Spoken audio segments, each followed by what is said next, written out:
Camera on হয়ে গেছে।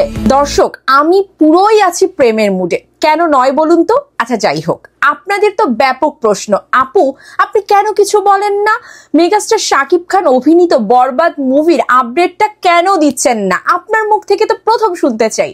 দেখুন, আমি প্রথম, সেকেন্ড, দ্বিতীয়, তৃতীয় এরকম কোনো কিছুতে নেই, তবে আপনাদের জন্য বিগেস্ট একটা আপডেট কিন্তু এবার আছে। আজকের ভিডিওটা পুরোটাই দেখবেন, গুরুত্বপূর্ণ কিছু কথা বলবো আমার জন্য, আপনার জন্য, সবার জন্য, বরবাদের জন্য। প্রিয় দর্শক, বরবাদ ঘিরে বৈশ্বিক যে আলোড়ন, যে আলোচনা হচ্ছে, এটা দেখে কিন্তু গর্ববোধ করি আমি যে বাংলাদেশের একটা সিনেমা যেটা কিনা বৈশ্বিকভাবে এতটা প্রভাব বিস্তার করতে পেরেছে। এবং আমি আপনাদেরকে বলতে চাই, ঠিক 1 থেকে 2 দিন এর মধ্যেই আমরা স্পেশাল কোনো একটা নিউজ পেতে যাচ্ছি। সেটা কি হতে পারে? কেউ বলছে সেকেন্ড পোস্টার, কেউ বলছে নিশ্চয়ই কোনো একটা পোস্টার হতে পারে যেটা কিনা কোনো একটা কাস্টিংকে দেখানোর কোনো পোস্টার বা এরকম কোনো কিছু। আবার কেউ বলছে গানই দিয়ে দেবে নাকি।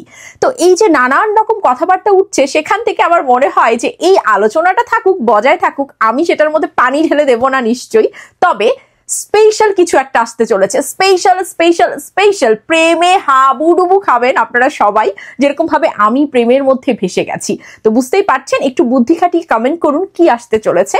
এবং অবশ্যই গ্রুপে গ্রুপে গিয়ে এটা বলবেন না যে হ্যাঁ এটাই আসতে চলেছে, আমি 100% শিওর। এই কথাগুলো না বিভিন্ন রকম বিভ্রান্তি ছড়ায়। যারা কিনা আমাদের মফস্বল শহর বা যারা কিনা এরকম বিভিন্ন প্রান্ত থেকে সাকিবিয়ানরা দেখে, তারা কিন্তু ভুল বার্তা পায়। তারা মনে করে যে এটা মনে হয় এরকম কিছু আসতে চলেছে। আবার সেটা যদি না আসে তখন বলবে যে না কেন আসলো না, ডিরেক্টর তো ভুল বলেছে। এটা কিন্তু ব্যাপারটা এরকম না। সো জাস্ট আমরা গেস করতে পারছি, আপনাদেরকে আমি একটা থিম দিতে পারছি যে আপনারা এটা নিয়ে চিন্তা করতে পারেন যে একটা প্রেমের সাগরে হাবুডুবু খাওয়ার মতো কিছু একটা আসতে চলেছে। 2-1 দিনের মধ্যে আমরা সেই আপডেটটা পেয়ে যাব মেহেদী হাসান ডিরেক্টর তার পেজ থেকে, এবং অবশ্যই রিয়েল এনার্জি প্রোডাকশনের পেজ থেকে, এবং অবশ্যই আমার পেজ থেকেও। এরপর মূল যে বক্তব্যটা আমার, বরবাদ কোনো একটা শুধুমাত্র সিনেমা না, বরবাদ একটা পথ দেখানোর মতো সিনেমা। এই বরবাদ দিয়ে নেক্সট বাংলাদেশের সিনেমা ইন্ডাস্ট্রির একটা ব্যাপক চেঞ্জ আসবে। যারা ভায়োলেন্স নিয়ে কখনো কোনো কিছু ভাবেনি, ডিরেক্টররা এবার ভিন্ন আঙ্গিকে ভায়োলেন্স নিয়ে ভাববে, অ্যাকশনটাকেও ভিন্ন আঙ্গিকে ভাবতে সাহায্য করবে বরবাদ। তাই বরবাদ শুধুই একটা সিনেমা কিন্তু নয়। আর সাকিবিয়ানরাও শুধুমাত্র ভক্ত নয়, তারা এক একজন সৈনিক। এই সৈনিকরা বছরের পর বছর ধরে মেগাস্টার শাকিব খানের মাথার মুকুটকে বজায় রেখেছে। তাই অবশ্যই তাদেরকে শুধুমাত্র ভক্ত বলে জাস্ট এরকম করে দেখলে হবে না। তারা এক একজন সৈনিক, তারা মেগাস্টার শাকিব খানের জন্য রাজপথ কাঁপাতে পারে, বাজিও ধরতে পারে। তারা এক একজন এরকমই সাকিবিয়ান। বাংলাদেশের সিনেমা ইন্ডাস্ট্রির জন্য সবসময়ই সাকিবিয়ানদের শুভকামনা ছিল, আছে, থাকবে।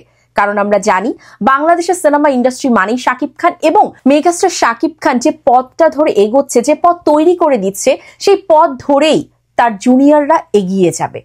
এটাই তো স্বাভাবিকতা।